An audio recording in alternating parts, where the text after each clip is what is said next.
obrolan budaya. Di nagari yang berhawa sejuk ini merupakan salah satu daerah penghasil gula merah atau dalam bahasa Minang disebut Gulosaka.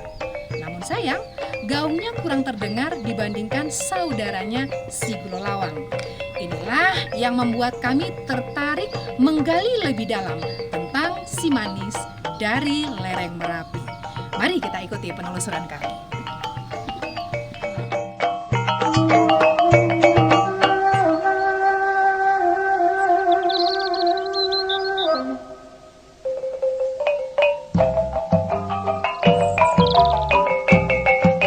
Aktivitas pagi hari ini sama dengan kegiatan di daerah lain. Anak-anak akan pergi ke sekolah dan mereka berangkat lebih awal dengan berjalan kaki karena tidak ada transportasi umum di sini. Di kejauhan terlihat rimbunnya perkebunan tebu. Para petani tebu sudah bersiap untuk melakukan aktivitas mereka. Hari ini sebagian dari mereka akan membuat gulosaka di sebuah kilang tebu. Ya, sebelum gulosaka atau gula merah dapat dijual, para petani ini akan memproses tebu-tebu mereka terlebih dahulu. Kegiatan diawali dengan memilih tebu-tebu terbaik di ladang. Dibersihkan, kemudian mereka bersiap untuk membawanya ke kilang-kilang tebu terdekat. Tebu yang sudah dipilih kemudian dibersihkan dan dibelah dua, serta diketok di setiap ruas tebunya. Hal ini dilakukan agar bisa diputar dengan alat khusus yang berbentuk roda. Proses menggiling air tebu ini kurang lebih selama 3 jam. Dalam proses penggilingan, tebu dimasukkan secara satu persatu. Tidak bisa secara sekaligus. Air tebu yang sudah dihasilkan kemudian ditampung pada sebuah wadah khusus, lalu dialirkan ke tempat penampungan khusus dan kemudian disaring. Air tebu yang sudah dikumpulkan kemudian dimasak hingga mengental. Proses memasak ini membutuhkan waktu selama 2 jam. Memasak air tebu untuk dijadikan tangguli perlu pengaturan besarnya api. Setelah jadi tangguli, proses produksi bisa langsung dilanjutkan. Pengaturan api dalam proses pembuatan saka ini merupakan poin penting untuk menghasilkan saka yang sempurna. Api tidak boleh terlalu besar dan juga tidak boleh terlalu kecil. Memasak tangguli untuk dijadikan saka membutuhkan perhatian dan kesabaran. Selama proses pemasakan, saka ataupun gula tebu harus selalu diaduk. Setelah melalui proses pemasakan yang cukup lama, kemudian tangguli harus didiamkan selama beberapa saat sebelum dicetak. Setelah saka mengental sempurna, ini harus selalu terus diaduk tanpa api. Hal ini bertujuan agar uap panas yang dihasilkan keluar dengan sempurna. Air tebu yang mengental kemudian dimasukkan ke dalam cetakan kayu dari batok kelapa. Masyarakat setempat menyebutnya sayak dan kemudian didiamkan hingga mengeras menjadi gula merah. Gula ini pun kemudian dikemas dan siap dijual ke pasaran.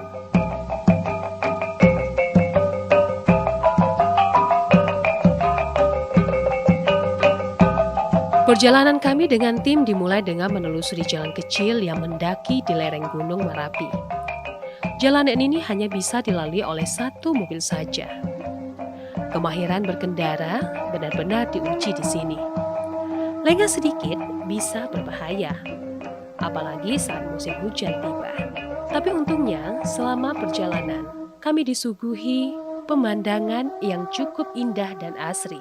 Kiri kanan jalan diapit perkebunan tebu, masyarakat, dan di atas bukit pemandangan indah karya Sang Maha Kuasa terbentang indah, membuat perjalanan ini tak terasa melelahkan. Beberapa menit perjalanan dari jauh kami melihat sebuah papan nama yang bertuliskan Jorong Batang Silasiah Bukit Batabuah, Kecamatan Canduang. Wah, berarti daerah yang kami tuju sudah semakin dekat. Dari kejauhan, aroma tebu yang dimasak membius penciuman kami. Nah, itu dia kilang tebu yang kami tuju. Tepat berada di sisi sebelah kanan jalan.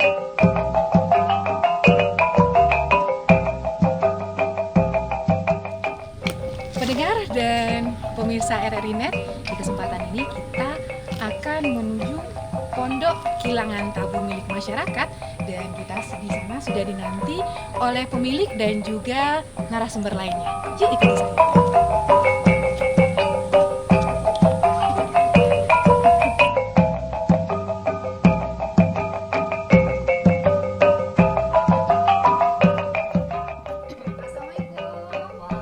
Waalaikumsalam. Pak. Selamat siang, Bu. Bu. Ibu, silakan duduk, Bu. Terima kasih.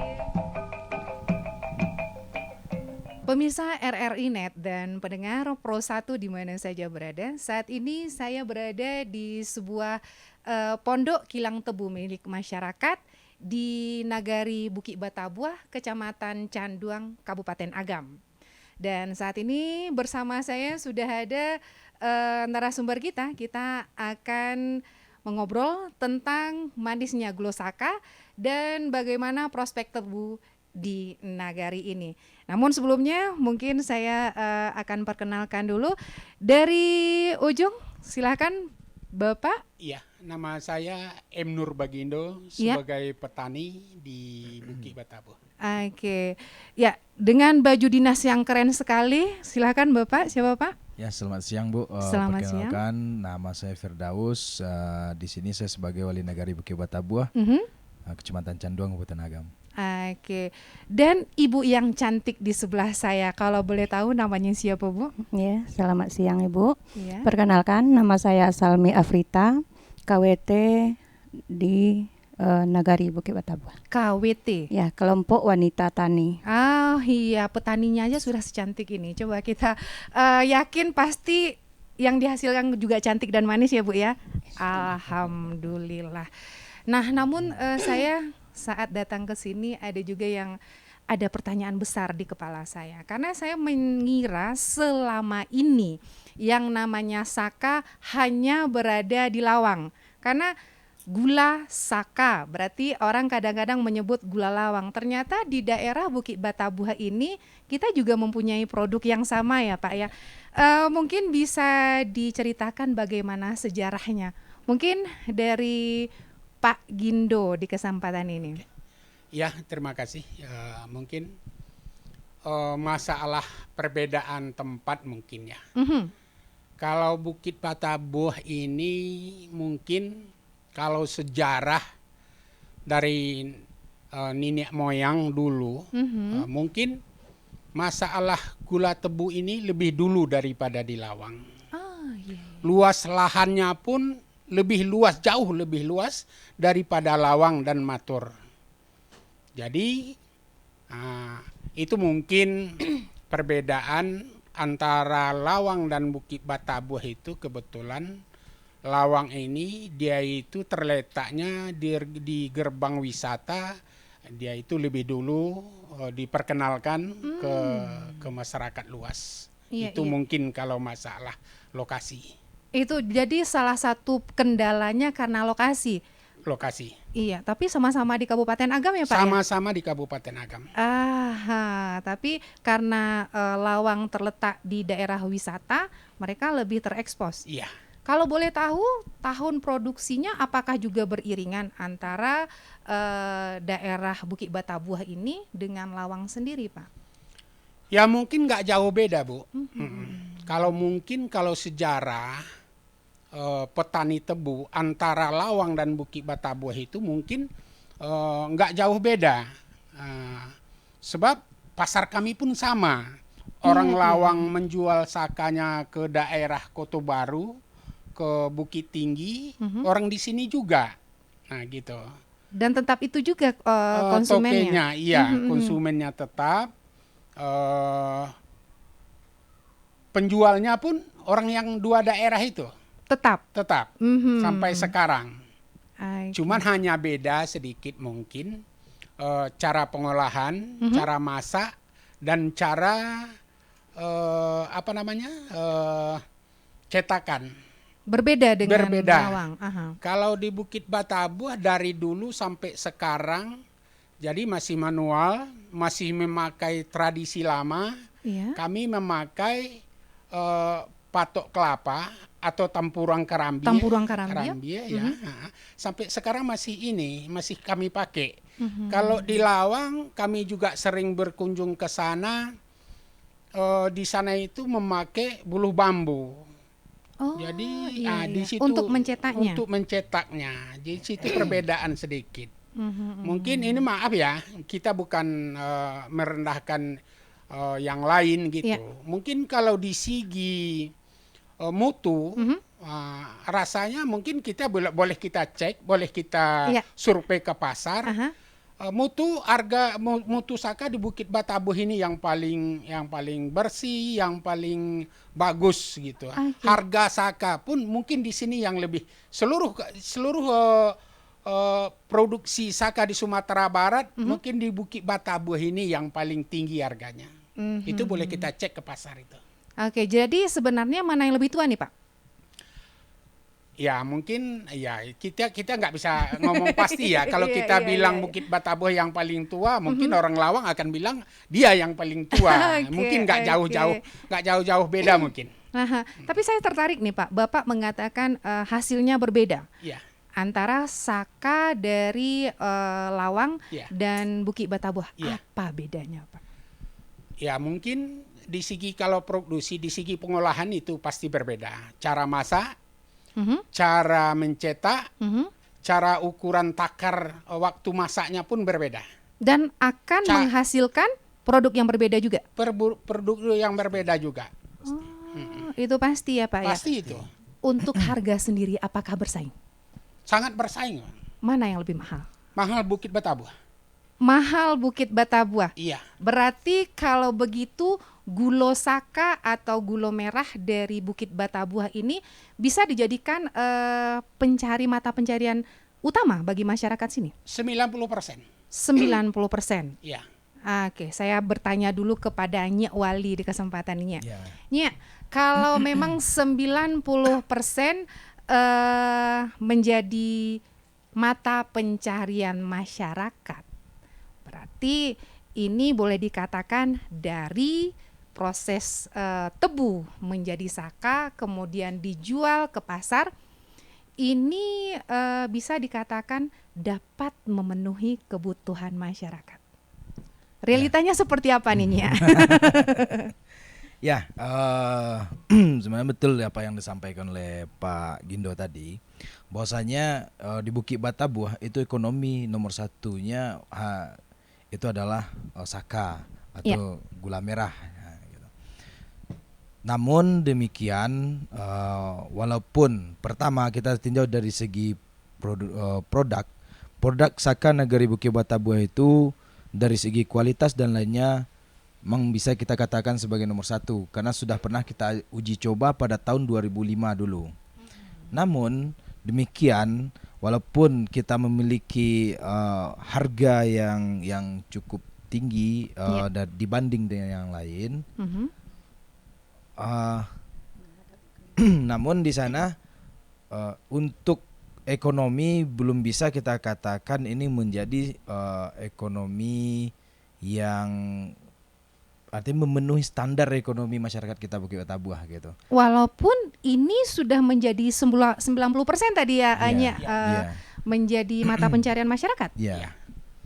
Ya, jadi maksudnya gini, hari ini kita lihat itu memang ya produksi saka atau gula tabu di Bukit Batabuh itu kan 1 kali 6 bulan gitu, 1 kali 6 bulan. 1 kali 6 bulan baru dilakukan proses penebangan sampai proses menjadi saka. Iya, betul. Jadi di sana selain dari itu masyarakat akan mungkin mencari kerja yang lain dulu gitu. Oke. Jadi akan mencari kerja yang lain dulu. Namun jadi dasar itulah kita nggak bisa jadikan sebagai menjadi mata pencarian utama nggak bisa gitu. ya, Pak ya. Oke, walaupun 90% tetap penduduk kita adalah petani tebu. Iya, betul. Oke, miris sekali. Tetapi Pak, berarti karena ini sudah 90% menjadi usaha dari masyarakat, berarti setiap keluarga atau petani tebu ini mempunyai kilang seperti ini, Pak? Untuk kilangan seperti ini belum semua masyarakat kita yang punya gitu kan. Ya. Karena pertama dari segi harga ini lebih jauh dibanding dengan kilangan-kilangan yang lain. Itu kalau kilangan yang lain itu kan masih tradisional yang pakai kerbau. Betul. Ya. Jadi itu kalau ini mungkin baru sekitaran 25% masyarakat kita yang memakai bukit bata buah. Ya. Jadi tapi yang kilangan tebu masih tetap dipertahankan sampai saat ini, Pak? Masih dipertahankan. Masih Ini dipertahankan. menjadi sebuah ciri khas ya Nagari Bukit Bata Buah itu adalah tabu gitu kan. Iya. Cuman dibanding kenapa kita katakan belum bisa dijadikan sebagai mata pencarian nomor 1 di Nagari Bukit Bata Buah itu menimbang dari segi harga. Kenapa? Ini harga. Karena apabila kita kalkulasikan harga produk dengan waktu yang dihabiskan, tenaga yang dipakai itu jauh. Iya. Kalau hari ini standar gaji misalkan satu hari itu adalah 100.000, ini untuk mendapatkan satu hari itu bisa itu paling kurang tuh 2 orang. 2 ditambah orang? mesin jadi 3. Kalau Oke. kita dalam ekonomi kan kita hitung semuanya Betul, gitu betul, kan. Kita betul. hitung semuanya. Paling dapatnya itu dengan harga 50.000 gitu kan. Gajinya per hari gitu. Dengan harga 13.000 per kilo gitu.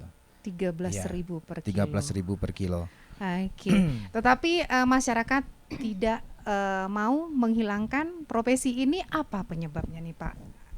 Ya kembali lagi pertama ini sebagai ciri khasnya Nagari Bukit Bata Buah. Iya. Dan yang kedua ini merupakan sudah menjadi turun-temurun dari nenek moyang yang dahulu gitu kan. Dan yang terakhir itu masyarakat Bukit Bata Buah itu masih memiliki sebuah harapan agar saka atau tabu ini bisa menjadi ekonomi nomor 1 mereka gitu. Semoga ya, Ya. Pak ya. Oke. Tadi sekarang saya hadir kepada Ibu di kesempatan ini, Bundo ya Bu ya. Iya, Bu. Bundo. Tadi ada yang menarik saat Mak Gindo berbicara bentuk saka yang dihasilkan. Nah, persisnya seperti apa sebelum kita hadir ke proses saka Bukit Bata Buah ini seperti apa kalau kita bandingkan dengan gula aren bahkan dengan saka lawang sendiri, khasnya seperti apa, Bundo? Iya. Kalau saka khas dari Bukit Bata Buah, dia berbentuk seperti jengkol, Ibu. Seperti jengkol. Dan cara prosesnya pun dibandingkan dengan pembuatan saka lain mungkin di sini kami lebih memilih untuk kehigienisannya. Higienis. Ya, karena dalam proses kami ada 4 kali pembersihan atau penyaringan. Mungkin itu yang membuat ciri khas saka Bukit Bata Buah itu lebih unggul. Oke, seperti apa proses penyaringannya dilakukan? Tahap pertama kita kan ambil tebang tebu dulu di para. Ya. Kita tebang tebu sebelum kita kilang itu kita bersihkan dulu, dibersihkan dulu batangnya sampai bersih Oke. dari kotoran yang ada di batang tebu, termasuk kotoran yang ada di akar, daun. Pokoknya tebu yang siap digiling adalah tebu yang memang kondisinya bersih. Setelah diadakan penggilingan, air tebu yang keluar dari mesin penggilingan ada lagi tuh saringan di bawah. Pas di bawah kilangan itu ada saringan. Waktu lewat dari saringan air mengalir lewat paralon ya. Di bawah paralon kita pakai drum buat menampung. Di drum itu ada lagi saringan. Nah, setelah dia di drum, kita masukkan ke dalam perebusan yang kami sebut dengan kancah. Di kancah itu pun ada saringan. Ada saringan. Terus kita bakar, dihidupkan perapian 1 jam setelah panas dia akan ada itu istilahnya kalau di kami petani istilahnya itu ruwo. Oke, Ruwo busa. ini adalah kotoran terakhir. Kotoran Iya, terakhirnya iya, itu pun kami buang. Setelah kotoran terakhir bersih, memang bersih, tidak ada lagi kotoran, baru kami mulai proses buat perebusan. Itu selama 3 jam baru kita ketemu sama yang namanya tangguli. Oke. Setelah menjadi tangguli, menjadi saka, ini prosesnya berapa lama? Kalau dari awal perebusan ya Ibu ya, yang paling lama itu prosesnya perebusan karena penggilangan ini kami bisa mencapai 40 menit buat satu kancah besar ukuran 25 kilo. 40 menit. Tetapi kalau untuk perebusan itu kami butuh 4 jam baru bisa menjadi saka. Lama sekali ya prosesnya. Pendengar dan pemirsa di mana saja, kalau kita taunya ambil saka kemudian bikin olahan makanan itu prosesnya sebentar ya Bu ya.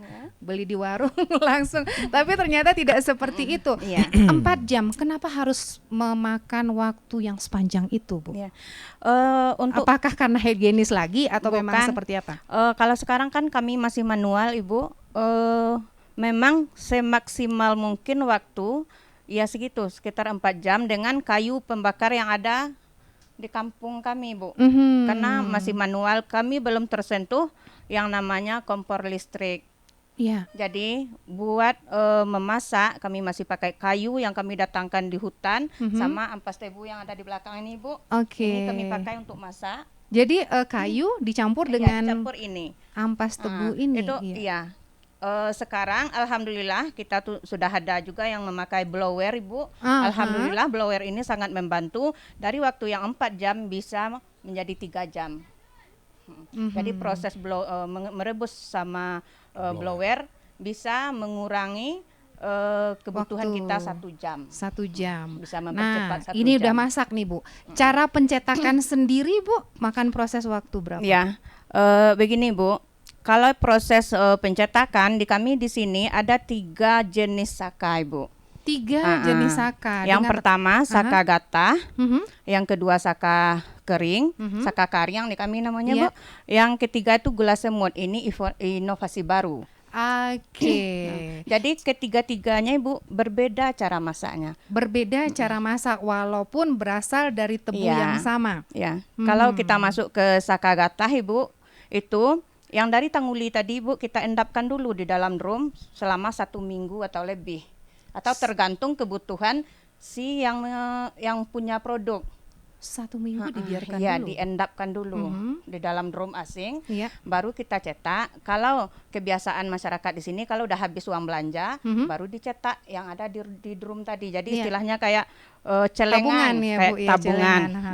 Jadi kalau yang saka kering itu langsung masak.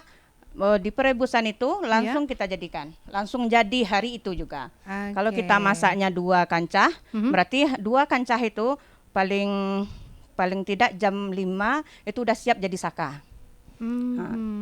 Itu tergantung cara membikinnya. Ada lagi tadi Ibu bilang Ya. gula semut. Inovasi baru yaitu gula semut.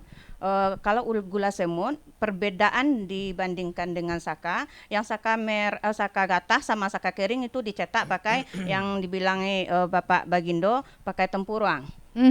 Yang gula semut kita proses tanpa cetakan. Jadi Kita hanya mengaduk sampai dia menjadi bubuk. iya. Ha-ha. Ya, dia nanti berbentuk seperti bubuk. Lebih seperti pasir berarti ya Bu ya? Iya. Lebih seperti pasir. Iya. Aha. Tetapi saya lebih tertarik dengan prosesnya yang begitu lama Bu. Tadi kata Ibu dengan blower sudah dipotong 1 hari, Iya, 1 jam, 1 jam, baru 1 jam Iya. hanya dengan blower gitu. Iya. Apakah tidak mungkin ada semacam teknologi yang lebih mempercepat?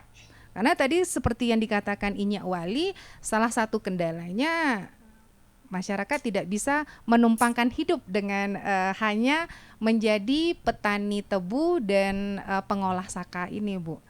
Mungkin nggak Bu seperti yang Ibu tadi katakan, mungkin dengan menggunakan kompor listrik atau Iya. hal seperti lainnya Bu. Iya Ibu, kami berharap sangat Ibu. Kami sebagai petani memang merasakan susahnya jadi petani Ibu. Susahnya mendapatkan uang buat anak sekolah, buat biaya sehari-hari. Kami berharap dengan adanya tayangan ini Bu, mudah-mudahan masyarakat kami Amin. disentuh oleh pemerintah dengan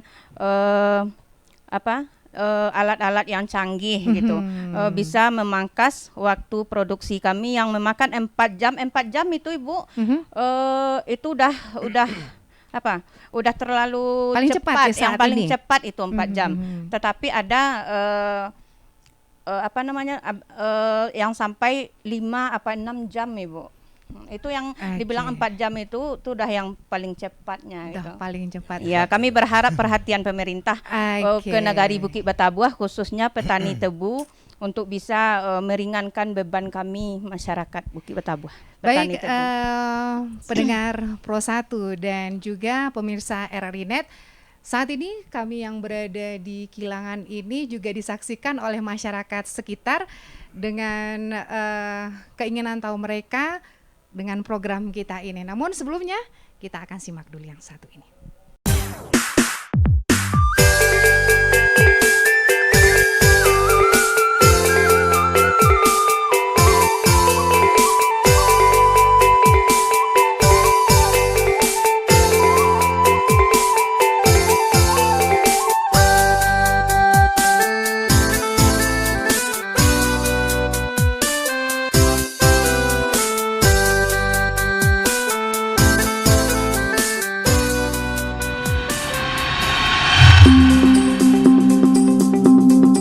Revolusi digitalisasi teknologi telah merubah gaya hidup masyarakat dari sekedar mendengarkan atau menonton menjadi lebih interaktif karena masyarakat diberi hak untuk menyampaikan pendapatnya. Setelah 10 tahun terakhir ini, media sosial bertumbuh.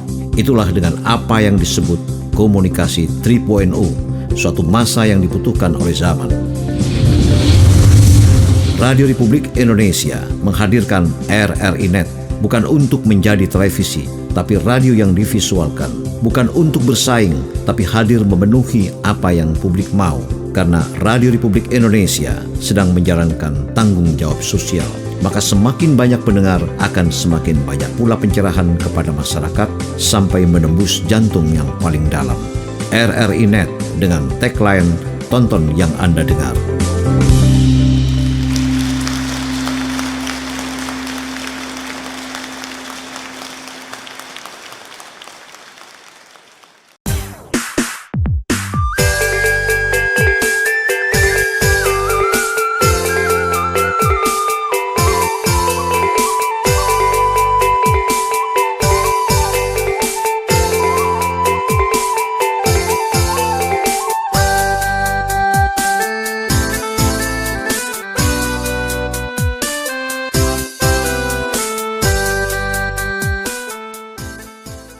Pemirsa RRI Net, kembali kita di kesempatan ini masih di obrolan budaya.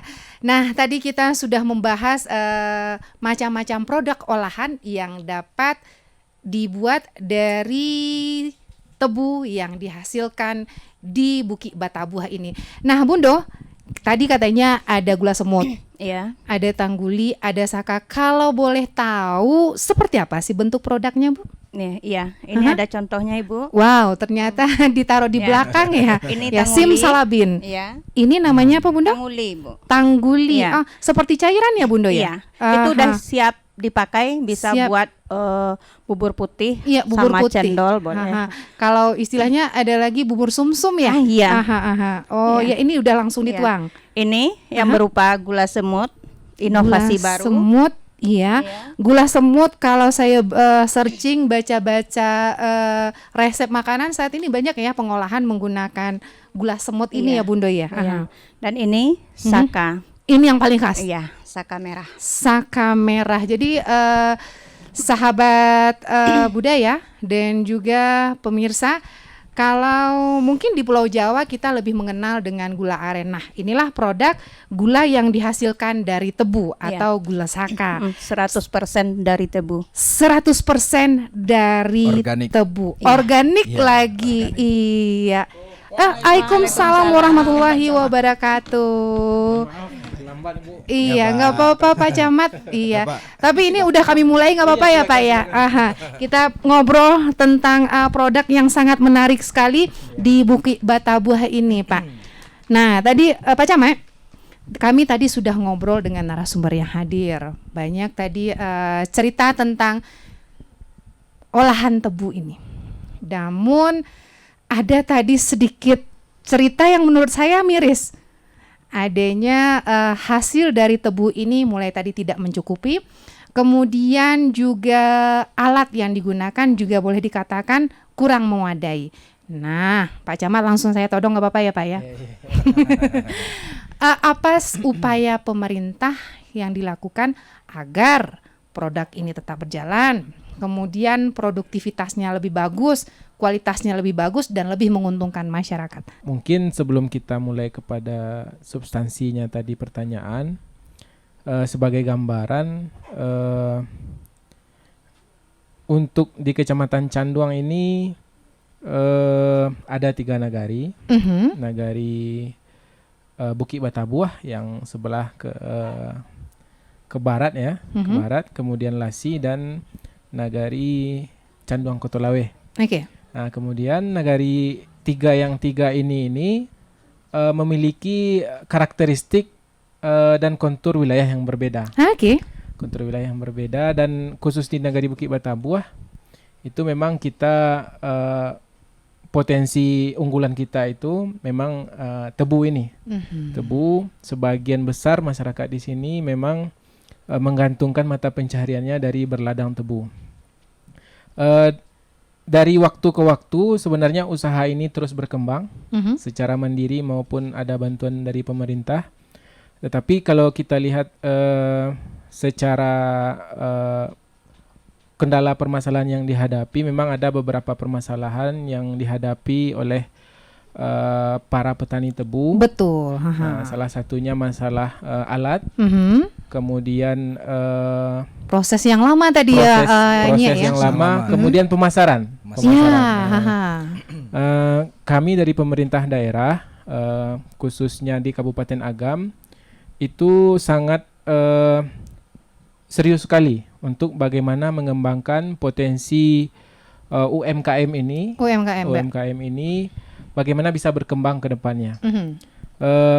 Salah satu yang dilaksanakan oleh pemerintah daerah adalah seluruh nagari, termasuk nagari Bukit Batabuah, itu wajib untuk membangun sebuah badan usaha milik nagari. Dan ini sudah dilaksanakan di nagari Bukit Batabuah. Dan kita berharap dengan adanya Bumnak ini ke depan bisa menjadi sebuah jalan untuk mendistribusikan produknya ke depan. Amin. Kemudian untuk masalah peralatan, tidak hanya di Kabupaten Agam, akan tetapi Bukit Batabuah ini juga dilirik oleh anggota Dewan Provinsi dan pusat. Insya Allah beberapa tahun ini ada bantuan yang baik berupa mesin, peralatan, maupun pelatihan-pelatihan yang diperlukan oleh para petani. Akan tetapi kita juga tidak bisa memungkiri masih ada beberapa para petani yang belum tersentuh oleh kegiatan ini disebabkan oleh luasnya wilayah kita ini, Bu. Oke, jadi sedikit terjawab Nyak Wali dan Mak Gindo tadi ya, kerisauan dari masyarakat. Jadi pelatihannya ada, kemudian pemerintah juga ada. Tapi saya juga menarik tadi dari Mak Gindo mengatakan, kalau saja saya pernah membandingkan antara Lawang dengan Bukit Batabuah ini, yang ingin saya tanyakan, apakah mungkin kalau tadi katanya wisata yang menarik, apakah tidak mungkin kita jadikan wisata? Bisa saja wisata kilang tabu. Apakah juga ada ke arah sana nih Pak Camat? Jadi begini, mungkin untuk khusus Bukit Batabuah gambarannya dari beberapa informasi, tabu kita ini atau produksi dari turunan dari tabu ini itu baik dari segi harga maupun dari segi mutu itu lebih bagus dari beberapa tempat yang ada di Sumatera Barat. Betul sekali, iya. Termasuk dari Tebu Lawang. Kemudian dari segi luas sebenarnya kalau dari pendataan ada sekitar 1.300 hektar. Ini cukup lumayan luas untuk area tebu ini.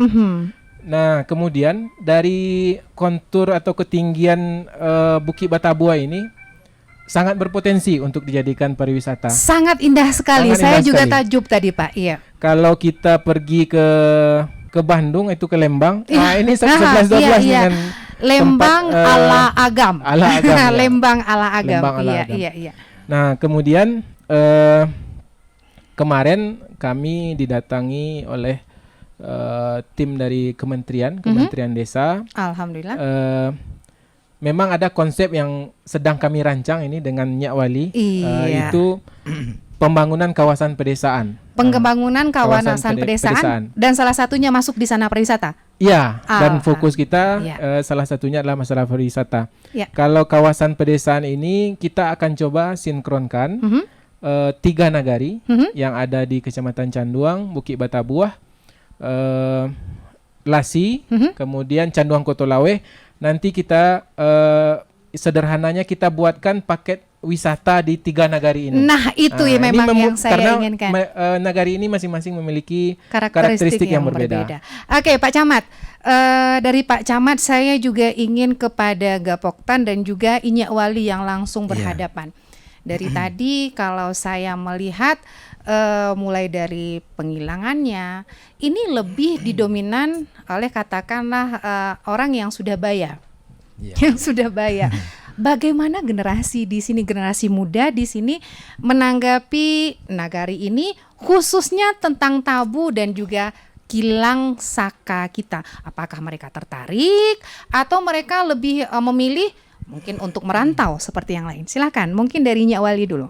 Ya, baik, terima kasih Bu. Ya, melihat dari keadaan hari ini, memang kami dari pemerintah nagari itu agak miris gitu Bu. Ya, melihat yang mau untuk meneruskan saka atau gula tebu kita ini dari generasi muda itu memang sudah agak boleh dikatakan cuman kalau 100% itu palingan 10% yang tinggal gitu kan. Jadi kenapa hal ini? Itu kita kembalinya yang tadi bahwasanya hasil yang dia dapatkan dari ini tidak sebanding apabila dia bekerja di tempat lain gitu. Dan hari ini kalau kita menginginkan tabu di Bukit Batabuah ini tetap ada dan selalu dilestarikan, ya kita harus mungkin pertama kami sedang memikirkan, termasuk salah satunya tadi ada produk kita gula semut. Gula semut itu kita sebenarnya sudah ada pada tahun 2000 dulu, cuman hilang 2015 kembali kami angkatkan bersama dengan Bunda Sal beserta dengan kelompok KWT tadi gitu. Jadi alhamdulillah hari ini kalau untuk harga itu bisa mencapai 30.000 per kilonya gitu. Per kilo Bunda ini berapa nih Bunda? Ini Seperempat yang ya Bunda? seperempat, iya. Seperempat kilo. Iya 30.000. Ya, Ini cuman berarti 707.500. berhubungan karena mungkin kita itu membutuhkan ya tangan-tangan pemerintah ya kembali untuk membantu kita untuk memasarkan gitu. Oke, Ya. Pak Camat punya tugas berat lagi nih Pak. Insya Allah kalau bersama-sama Insya Allah. Iya, Ya insya Allah ya. Ya karena hari itu kan kalau bagi saya pribadi ini kan baru lebih kurang satu bulan mengabdi di nagari, dilantik jadi wali nagari gitu kan. Iya. Karena kita punya mimpi, kita punya harapan gitu kan. Jadi kita akan mencoba untuk membuat inovasi-inovasi turunan dari tebu ini gitu. Mungkin itu gitu. Alhamdulillah. Ya, Mak Gindo, di kesempatan tadi sebenarnya dari bincang kita sudah muncul beberapa permasalahan ya, mulai dari harga yang murah tadi dan tadi juga keterlibatan pemuda atau generasi muda pun cukup rendah. Ada lagi juga tentang alat. Nah, masalah yang lain yang perlu ditangani segera agar produk dari olahan saka ini tetap eksis apa saja nih Mak Gindo? Ya, terima kasih Bu Erna. Tadi Bu Erna singgung masalah generasi muda, perhatiannya terhadap petani tebu. Nah, inilah yang persoalannya sekarang, Bu. Iya. Sebab kalau kami sebagai warga ini perlu Bu Erna expose ini ya. Ya. Cumantiang ini adalah dusun yang paling tertinggi di Agam Timur. dusun tertinggi di Agam Timur. Ya, tapi Berarti alhamdulillah tinggi ya? kami sebagai putra daerah, putra Cumantiang, cukup bangga punya kampung di sini. Pemandangannya indah, Ya, bagus. udaranya sejuk. Udaranya sejuk. Iya. Nah, bahkan kami sering dikunjungi oleh pemerintah daerah, yaitu Pak Camat, Nyak Wali, bahkan dari Bupati. Nah, jadi kini yang jadi persoalan tadi Bu Erna singgung sedikit masalah tentang pemuda. Bagaimana perhatian pemuda tentang petani tebu? Itulah yang sangat menjadi risau kini, Bu. Iya, jangan sampai hilang di generasi selanjutnya ya Pak ya. Jadi yang Iya. jadi permasalahan adalah sebab mereka yang muda-muda itu berpikir kerja atau menghilang basaka ini kerjanya berat katanya. Berat dan kurang keren. Kerjanya susah, duitnya sedikit. Duitnya Nah, sedikit. Iya. Dulu, iya. dulu sebelum ada kilangan besi, ini yang pertama ya kita kaji masalah sejarah sedikit. Iya. Sebelum ada kilangan besi masuk ke daerah Bukit Batabuah, itu kami pakai kilangan kayu, Bu. Kayu ya. Kayu batang limau itu dibikin kilangan, itulah yang untuk menghilang tabu. Dan diarak Sama kerbau. Pakai kerbau. Oke, masih tradisi sekali. Terus tahun berganti, musim Berubah. bertukar, maka ada peningkatan sedikit Iya. menjadi kilangan besi, Oke. tapi nggak pakai mesin. Tapi tetap pemudanya Tapi tidak masih- tertarik. Belum masih tertarik. Iya. Yang lebih-lebih dulu lah. Kalau sekarang mungkin kerjanya udah agak enteng Santai? sedikit, udah agak mulai keringanan sedikit mungkin. Cuman harapan kami sebagai petani kepada kebetulan ada Pak Camat, ada Nyak Wali, ya kan? Pak Camatnya ketawa-ketawa, padahal Iya, kepalanya udah iya, mikir iya. terus nih. Jadi begini, Bu.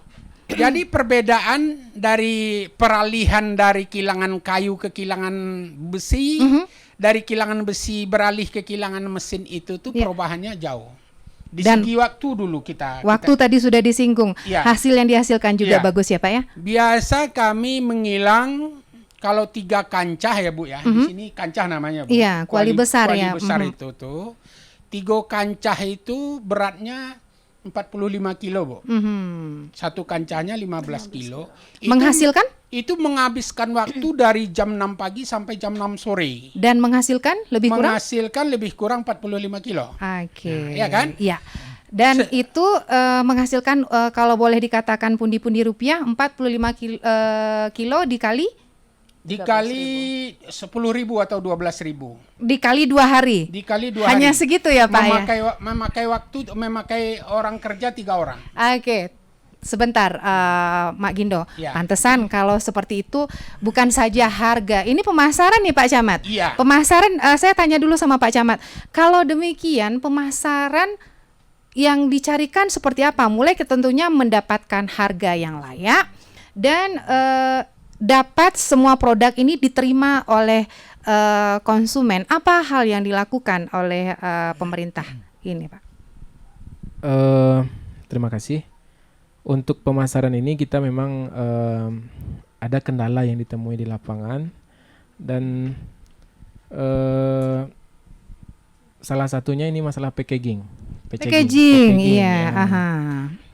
Ada beberapa istilahnya pihak yang mau menerima produk kita, akan tetapi packagingnya itu harus Packagingnya standar. harus menarik ya Pak? Harus menarik. Nah, cuma kemarin dari pemerintah daerah dan anggota DPR RI itu beliau concern untuk masalah packaging ini, dan insya Allah nanti kita coba untuk menganggarkan alatnya. Oke. Dan tentu ini untuk kelompok. Kemudian juga mindset dari masyarakat ini mindset atau dari para petani, petani? bagaimana menghasilkan produk turunan Oke. yang lebih bervariasi. Kemudian kita coba juga carikan nanti tempat-tempat pendistribusian yang lain, dan kita berharap bisa nanti dengan terbentuknya Bumnak ini ke depannya banyak relasi yang bisa dihubungi atau berkoneksi dengan Bumnak ini karena pemerintah secara nasional Pak Presiden Joko Widodo ini memang memprioritaskan untuk badan usaha milik desa atau milik nagari ini. Iya, betul sekali. Jadi kalau saya bukan berharap Pak, tapi semoga saja ada realisasinya ya dari apa yang sehingga saya tentunya kalau bercerita dengan orang berbaju coklat ini pasti dia dengan programnya. Saya lebih ke Pak Gindo. Pak Gindo, harapan harapan dari petani sendiri dengan hadirnya Saka di daerah ini untuk kedepannya, Pak. Begini, kami memang dari dulu berharap sangat kepada pemerintah, baik itu Pak Camat maupun Nyak Wali, maupun itu anggota dewan. Bagi kami petani tebu ini rasa-rasanya harga Saka dengan jerih payah kami itu tidak seimbang, Bu. Tidak seimbang harga Saka ini. Mau dijual mahal nggak ada yang beli ya, Pak? Ya? Begini, ada yang paling lucu bahasanya begini, Bu. Kami yang kerja, kami yang punya porda, kami yang jual ke pasar, harga orang yang menentukan. Sedih sekali. Apakah tengkulak juga masuk, Pak? Masuk. Oke. Iya. Jadi harapan kami kepada Nyak Wali, kepada Pak Camat, kepada pemerintah daerah, tolonglah bantu kami. Tolong kami yang pertama sekali kami yang pingin dibantu itu di samping alat, di samping mesin, itu yang utama sekali itu adalah pasar. Pasar ya. Harga. Pemasaran. Iya. Oke, Bundo. Kalau saya melihat ini gula semut. Ini tadi tangguli. Dan ini Saka. Yang pingin ini kan namanya produk setengah jadi. Iya, baru dikatakan setengah jadi. Apakah mungkin ada inovasi yang menjadikan produk ini istilahnya langsung makan atau langsung siap dikonsumsi? Mungkin berupa makanan, cemilan dari bahan ini. Bagaimana nih Bunda inovasi ke depan? Terima kasih Bu Erna. Sebetulnya turunan dari Saka ini sudah ada yang kami produksi. Kalau berbentuk kue ada brownies Saka namanya Ibu. Brownies Saka insya Allah udah 2 tahun Ibu kita produksi brownies Saka. Ada lagi namanya mangkuk Saka. Terus lagi ada namanya kipang Saka. Itu yang terbuat dari bahan utamanya bukan bihun. Bihun? Iya, kebetulan ada produk yang khusus dibikin di daerah Bukit Batabuah ini, Bu. Iya, semoga nanti saya bisa melihat dan bisa mencicipi ya, Bu. Boleh, Bu. Iya. Jadi masih banyak lagi, Bu. Ada pinyaram namanya. Pinyaram? Iya, ada kalau di Siko namanya aji, Ibu. Kalau daerah luar kan kelamai. Kalau kami aji, waji ya, Bu. Waji. Iya, kalau di kami aji pakai gula merah juga. Jadi memang banyak yang bisa dibikin dari bukan setengah jadi ini aja. Dan itu dipasarkan ya, Bu ya? Iya. Itu usaha UP2K yang ada di Nagari Bukit Tabuah. UP2K. Apa itu, usaha peningkatan pendapatan keluarga. Ada juga UPPKS. Iya. Jadi memang wanita tani di sini istilahnya bukan menunggu saja ya, Bu ya? Ya, insya Allah ya, Bu. Ya, mungkin karena kami udah terbiasa, Ibu. Alhamdulillah sama Bapak Camat pun beliau tahu kalau kami aktif di UKM. Beliau sangat membantu sekali, sangat membimbing kami. Jadi istilahnya kalau kami ibu-ibu di sini ya seperti yang Bu Erna bilang tidak ingin menunggu. Kami pingin juga ada menghasilkan pundi-pundi rupiah, Ibu. Makanya kami mencari terus apapun inovasi terbaru asalkan itu menguntungkan buat kami petani tebu. Insya Allah kami akan kerjakan. Oke, Bundo. Bercerita tentang produk saya jadi ngiler, Bundo. Saya ingin melihat produk yang kata Bundo sudah jadi yang bisa langsung dimakan. Bundo bisa temani? Iya. Dan juga melihat kebun dari tebu sendiri sebelum mereka tebu tersebut diolah menjadi saka dan mungkin proses pemasakannya saya ingin melihat. Iya, Iya. kita bersama melihat, boleh Bu? Boleh. Iya. Baik pendengar Pro 1 di mana saja berada dan juga pemirsa RRI Net, kita tadi sudah banyak mengetahui tentang harapan masyarakat dengan produk yang dihadirkan dan diolah di Nagari Bukit Batabuah ini.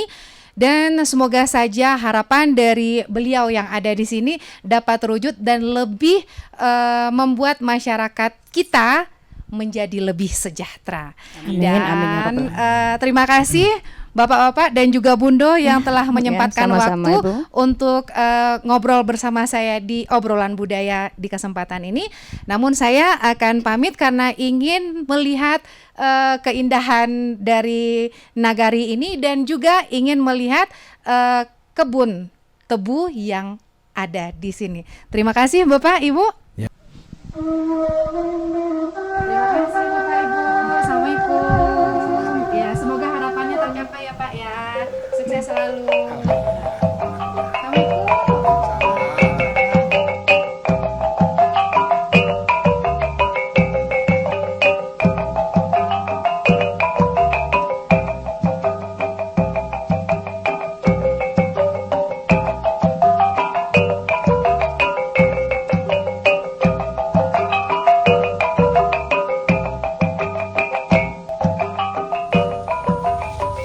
Pemirsa RRI Net dan pendengar di mana saja berada, demikian tadi sekelumit kisah tentang si manis dari lereng Gunung Merapi. Sayang sekali, manis dari tebu tidak seindah kisah manis yang dirasakan oleh masyarakat di sini.